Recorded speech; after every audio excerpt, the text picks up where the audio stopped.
What's up, guys? Nymphadora here, and we are bringing you episode number 3 of the Cosmic Bulletin. For those of you that don't know me, I am a community manager over at GirlStreamers, and I do a lot of other things as well, but today we are here to discuss the news. So let's get started. Hi, I'm Misty GM, Community Manager and Tech Support for GirlStreamers. And I'm just going to get right into the news, starting off with Twitch. Twitch is always stepping up what they can offer their Prime members. Following in line with subscription services like PS Plus and Xbox Gold, Twitch is offering 5 free games this month: SteamWorld Dig 2, King's Way, Tales from the Borderlands, Dub Wars, and Tokyo 42. You can claim them before April 30th via their website or the Twitch desktop app. Prime members can also expect to receive in-game loot for World of Warships and Battlerite. For more information, visit the Twitch blog, and if you aren't a Twitch Prime member yet, you can sign up for a free trial at twitchprime.com. Switching over to Mixer news, they recently announced their partnership with Lightstream Studio. Lightstream Studio is a free web-based streaming tool to easily create a professional style to your stream. And with this new partnership, Mixer streamers can route their feed into Lightstream Studio and create endless amount of designs and overlays. Lightstream Studio also has third-party support for Streamlabs, StreamJar, and Tippy Stream. Lightstream Studio is accessible on your browser for PC, Mac, or tablets, and currently this newfound partnership is in beta and only available to Mixer partners or Mixer pros, and can be enabled in your Mixer managed channel settings. There's no estimate when it will be available to everyone yet, but for more information, visit golightstream.com/mixer. Earlier this week, Xbox presented episode 2 of Xbox Insider. This episode was filled with tons of cool things to look forward to, and I'll be covering just some of the biggest news. So we're starting off with more additions to Xbox One backwards compatibility with 19 new original Xbox games and 6 Xbox 360 games with Xbox One X enhancements. Some original Xbox titles include Conquer Live and Reloaded, Jade Empire, and Star Wars Battlefront. To list a few 360 titles getting the Xbox One X enhanced treatment is Gears of War 2 and Portal 2. There's also a short and sweet appearance by Brendan Green and deadmau5 to talk about PlayerUnknown's Battlegrounds that led to the announcement that there will be a free trial of the game during the Xbox Live Gold free play days beginning Thursday, April 19th. Players will be able to play the full Xbox game preview version, including all of the modes. Now, with the spring upon us, the spring update will be arriving in the coming weeks. Features in this update will be including the FreeSync support, the shared Twitter, 1440p support, and share controller on Mixer, along with more. Lastly, the debut trailer of Overkill's The Walking Dead, where we get to meet Mile and what to expect in the four-player cooperative FPS, which is expected to release this fall. So the first thing I'm actually going to discuss today is Blizzard. I am a Blizzard fangirl, so I like to talk about Blizzard. And there's actually a lot of stuff going on right now in the Blizzard world. First thing is BlizzCon. The dates have finally been announced for BlizzCon, which are November 2nd through the 3rd, as always, at the Anaheim Convention Center. The first wave goes on sale, first wave of tickets goes on sale May 9th at 7 p.m. Pacific, and the second goes on sale May 12th at 10 a.m. Pacific. So good luck to all of you who are trying to get tickets, and may the odds be ever in your favor. Next, they've actually announced an official date for the World of Warcraft expansion Battle for Azeroth, which is August 14th. That's actually about a month sooner than we were anticipating. They originally said that it was going to be mid-September, so that's really exciting. I actually got invited to the alpha, and I'm super stoked about that because I've never done an alpha for any game, and WoW is definitely one of my top games, so I'm really excited to do that. In other Blizzard news, we have Overwatch. We have 2 things actually for Overwatch right now. Overwatch has come out with the event Retribution, and basically you are playing 4 Blackwatch characters, which are an offshoot of Overwatch, that are going in to take out a high-ranking Talon official. Unfortunately, things go a little sideways, and hilarity ensues. So you're playing Moira, Reaper, but it's Reyes, because he hasn't become Reaper yet, McCree, and Genji. So we kind of get a little bit of insight into how Reaper becomes Reaper. It's very cool. It's a lot of fun. It's PvE, much like Junkenstein, just like Junkenstein's Revenge and the Uprising encounter, which incidentally you also have the opportunity to play co-op Uprising. It's a lot of fun. Highly recommend it if you haven't had a chance to play either one. Go check it out. It's going on until April 30th. So you've got until the end of this month to get some pretty cool skins and other fun cosmetics.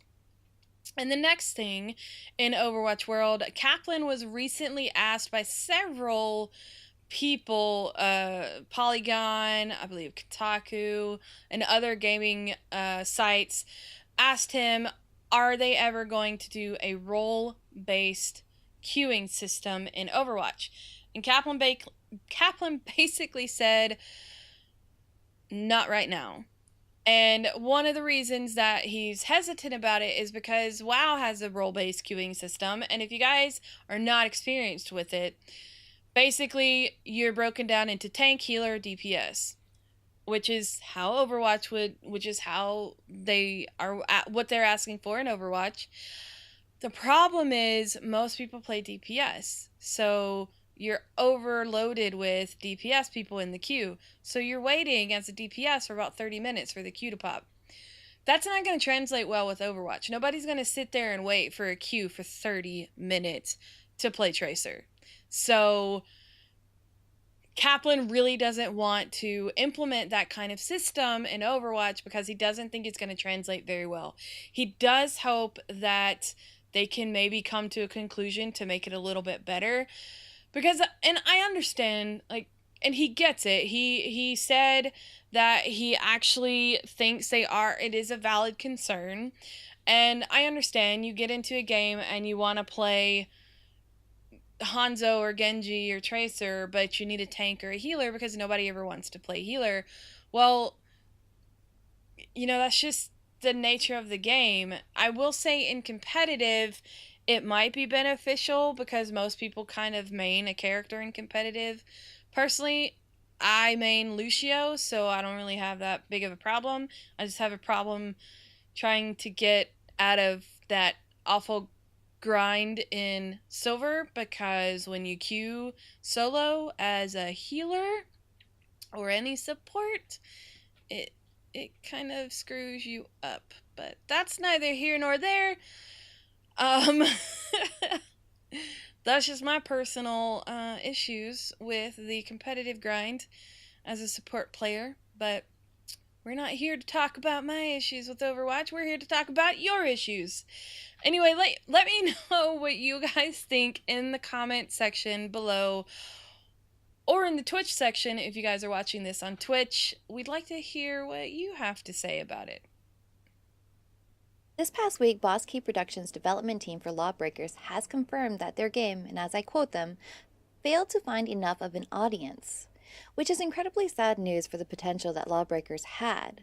But last month, their game just struggled to muster 25 concurrent players. Unlike Epic Games' Chuck and Paragon, Boss Key is looking to give Lawbreakers a second life by pivoting their game to be free to play. Now, with one game struggling to keep its lifeline, Boss Key also announced at the same time that they have begun development on a new passion project.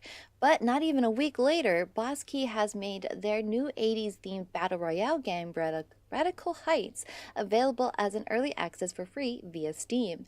But it's no surprise that the Battle Royale games is currently the hot new genre everyone is hooked on, so maybe this move made sense? I gotta play Radical Heights, and I can say it's definitely something.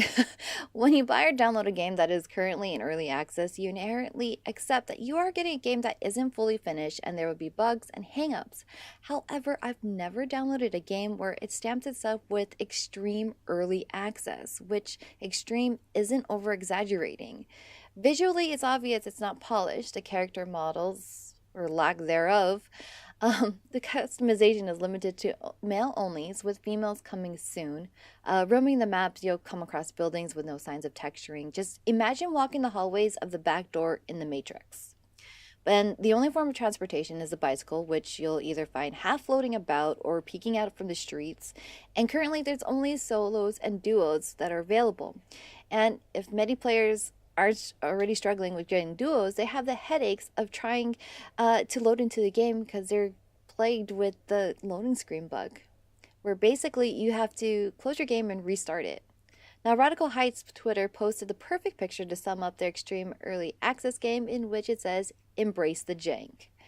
Now, I don't have all negative things to say. Think of this BR as the Running Man movie brought to a game form. The 80s theme is a lot of fun, it's very bright, it's very colorful, and I can see character customization and clothing will be a lot of fun.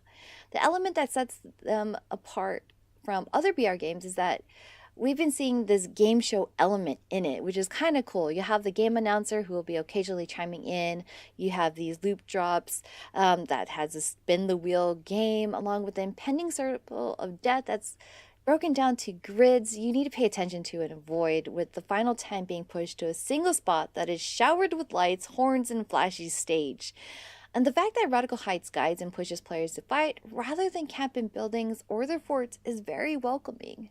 Now, the map looks pretty cool when you're dropping in. It looks like a movie set or studio, and that adds to the crazy antics of things that are happening. But on top of that, speaking of just dropping in, it's more like falling in. You don't even have a parachute, which I don't think I've ever been so happy to not have a parachute. There's a lot of things that I'm very hopeful that Radical Heights will bring. I just can't say I see it right now because there's a lot to be worked on. A lot. I would even consider this to be like an alpha stage of the game. But hopefully they get their act together and they start creating a little bit more polished and maybe a beta presentable game before the BR craze ends. If you gotta try it out, let me know what you think, either live in chat or down in the comments on YouTube. In other gaming news, we have Tom Clancy's Ghost Recon Wildlands having a free play weekend from April 12th through the 15th. That's right now, you guys. That means it started actually Thursday. So if you have not played it yet and are really interested in it, this weekend is the weekend for you to try it out. Wildlands is one of their military shooters. It's another military shooter. I mean, we've got so many out there. But it's in an open world based out of Bolivia. It's developed by Ubisoft and came out last March. So let us know if you're participating in this event this weekend and what you guys think about the game. With more than 2 million active broadcasters on Twitch alone, creating our own unique channel can be challenging at times. We don't always have the tools, the programs, creativity, or even the finances to commission work. So wouldn't it be awesome if there was a way to have great looking overlays and notifications that fit your needs? Streamlabs can make that happen for free with their new widget themes available in Streamlabs OBS. With Streamlabs OBS widgets, you can customize your entire stream experience and not just the overlay. Themes support Streamlabs alert widgets we've all grown to use, such as Alert Box, the goals, event list, donations, and the jar. There are currently 9 designs available, including a Fortnite theme, with more releasing each week. Themes are quick and easy to install from Streamlabs OBS with just a single click.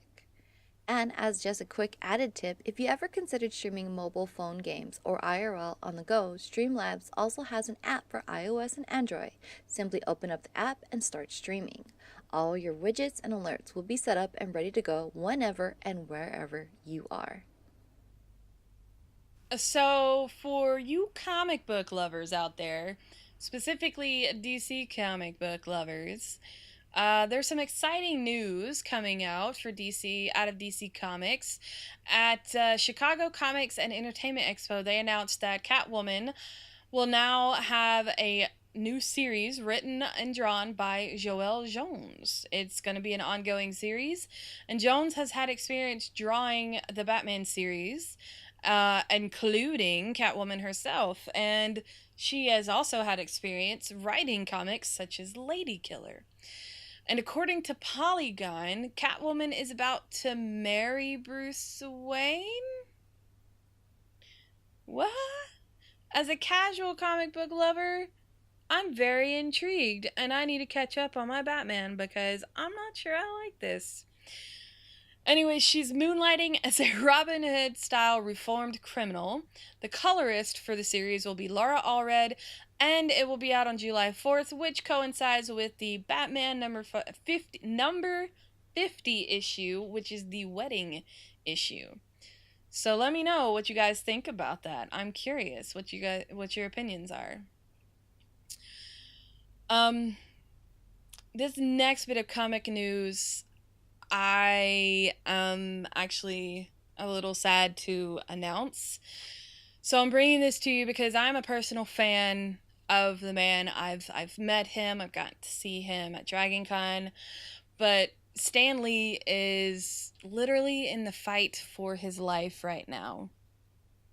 So an article came out from the Hollywood Reporter showcasing Stan Lee's fight with his daughter JC. At the age of 95, he was claiming elderly abuse and mistreatment. However, he's recently recanted those statements. So to break it down, Lee's daughter wants full control of her trust. However, Lee and his wife Joni, who passed away in 2016, set up her trust so that when they both passed away, she would be covered for bills and the essentials and would not run out, and she would be cared for. JC has a bad history of spending a lot of money and not taking care of it. For example, $20,000 to $40,000 on credit cards have been spent in the past. I personally, and that's just in a weekend. I don't know how you could spend that much money in a weekend, but apparently she did. And because Joni, Lee's wife, was the one who took care of their finances and was able to control their daughter, the daughter is now trying to take advantage of her father. And she's bullying him using intimidation and threats with powerful friends and attorneys. And Lee actually recorded a statement to all of this, stating all of this stuff to his attorney. But as stated previously, he's recanted, and now his friends are reaching out to get an independent conservator to step in and help because he has actually let go of all of his legal staff, all of his house staff, people that have worked for him for decades. He is just let go. And so there's definitely some questionable stuff going on, and they are not sure what's happening, and they really want help to figure out what's going on because, you know, Lee's already had a bout with pneumonia at the beginning of this year, and now he's having to deal with this. And unfortunately, it's just a really, really tough situation. And all I can say is our thoughts and prayers are with you, and we really hope that the best outcome happens. And I hope that, you know, he's not being taken advantage of, and if he is, I hope they get to the bottom of it because this is just awful, awful news. So, Mr. Stan Lee, we're huge fans of yours, and we hope for the best. DC and Marvel have been making the last decade just amazing, bringing our comic book heroes to life on the big screen and on cable TV. But there is one particular comic series that fans have been waiting in anticipation to see brought to life for over 10 years. FX has ordered a pilot from the writer behind Logan for Y: The Last Man. This is the closest it's been to making it to the screen, and it'll simply be titled Y. During FX's press release, they summed up the core of the story and series pretty well. All the men are dead but one. Y traverses a world of women exploring gender, race, class, and survival. I'll be crossing my fingers hoping to see this finally be made, and as more updates come available, we'll be updating you here on the Cosmic Bulletin. And as I'm very awkward about transitions, we're going to go into pop culture. So pop culture and gaming trends is something very interesting to follow, sometimes hard to even understand. Different countries and cultures have varying degrees of trends, and oftentimes these trends will start to bleed into other countries. Now, a few years ago, we were introduced to mukbang, which became a popular trend in South Korea back in, I want to say, around 2010. But then in 2016, Twitch expanded past just gaming streams and introduced IRL streams, and mukbang is now known to us as social eating. Now, following along with this, the latest YouTube trend in Japan is let's study and do homework clips. A Japanese morning show recently did a report about how some kids are doing their homework while playing clips of YouTubers studying. One of Japan's most famous YouTubers, Hajime Shacho, has clips dated from 2016 and has over 3 million views. The trend has been making its way over West, and as English native YouTubers have been jumping in on this new trend. Personally, I may not understand all trends, but this one I can actually get behind. Because back in college, I would actually Skype with family and friends just for company while I studied or they worked. And we didn't really talk or interact. It was just nice to have someone's presence. So I want to know, what do you think about this trend? Is it something that you do for content on your channel? Is it weird? Is it something you think that will pick up on Twitch and on YouTube locally stateside? I want to know your thoughts. So let me know live in chat or down in the comments. A Way Out is a great narrative merged with a couch co-op, which leads you on an emotional, touching experience. It's not an optional couch co-op either, and you can't play it alone. You can play A Way Out online, but I did go through it with my boyfriend by my side. And before getting into the gameplay, there was immediately a feature that already stood out from other co-op games. So during the Video Game Awards back in December, Joseph Ferris, just before he went on his F the Oscars monologue, he brought up that as long as one player owns the game, the second player will be able to play for free and online or in person. He later further confirmed that on Twitter. Now, A Way Out leads you on an adventure to build a bond and trust with your partner as your stories unfold. You take on the roles of Leo or Vincent, who at any given moment go through thrilling experiences from car chases, river rafting, scaling walls, and even playing basketball. The controls and mechanics are very simple and at times relies on quick time events, but the simplicity doesn't take away from your experience. The voice acting can be a little stiff with cheesy one-liners, but it adds to the quirkiness of the game. The storyline is easily predictable, but I think A Way Out is one of those few games where it doesn't actually really hurt the experience. Instead, it actually helps it. You're able to focus more on the characters and their development instead. Now, I won't go further and provide any spoilers to you, but I do highly suggest and recommend this game to anyone. It was a good solid 5 to 6 hours of gameplay with at least 2 playthroughs. And at a price point of $30, you can easily split that with your co-op partner. So, I personally would give this game an 8 out of 10. So, our next podcast will be April 22nd with Silky C on the GirlStreamers Twitch channel at 8 p.m. Eastern. If you guys can't make it, don't worry. You can find that podcast and all of our old podcasts on iTunes, Stitcher, Google Play, and the video portions will always be available on YouTube. So please check that out. And don't forget, our streamer of the month for the month of April is Julie Vive. Congratulations and enjoy this video featuring her.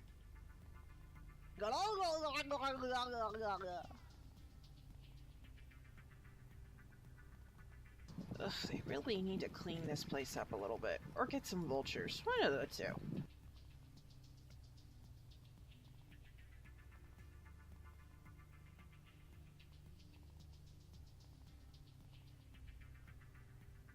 This is my favorite part of the Cosmic Bulletin. It's the special shoutouts and congratulations to members of our community. These following women have put in the hard work to reach affiliate status, and I want to wish them congratulations to On My Hulls, Gigi Ren, and Baby Sneeze Yuki. Keep up the great work, ladies. So as a special opportunity to our Galaxy Girl members, we are looking for freelance journalists and writers. If you ever wanted to have your game and or tech reviews published, we'd love to be your platform. So if you feel that this may be something you're interested in, jump in the Galaxy Girls chat and ping Dead Mannequin and Carice. Now, as an FYI, Galaxy Girl role is earned by being active in the server, so upon reaching level 10, the role will be assigned to you. You'll gain access to a few extra text channels as well as have your channel on our website. GirlStreamers will be hosting Stream Theory, hosted by Ezilie and co-hosted by Carice on Sunday, April 29th. In episode 2, they will be discussing game and content choice, which will be followed up with a live Q&A just for the community. You can watch the past episode of Stream Theory discussing filler words on GirlStreamers channel's playlist and on Stream Theory's YouTube channel. For more updates and information, follow GirlStreamers and Stream Theory on Twitter. But last, and certainly not least, our next GirlStreamers Team Community Night is right around the corner and will be on Saturday, April 21st at 8 p.m. Eastern Time. We'll be announcing our game for the night in the days leading up to it, and we hope to see you there and to join us in some games on our road to TwitchCon. And as always, thank you so much for joining. We really appreciate. If you guys have any questions or comments on anything that we discussed in this episode, please leave a comment down below or over there if you're listening to Twitch or watching on Twitch, or over there. I'm not exactly sure. I think it's that way. Anyway, don't forget to check out our website at GirlStreamers.com for more information on the community, and you can follow us on Twitter at GirlStreamers and on Twitch at twitch.tv/GirlStreamers_. Yes, there is an underscore after that GirlStreamers tag. Don't forget to like and subscribe to us on YouTube, and remember, please ring that bell if you want to make sure to receive more awesome content from us.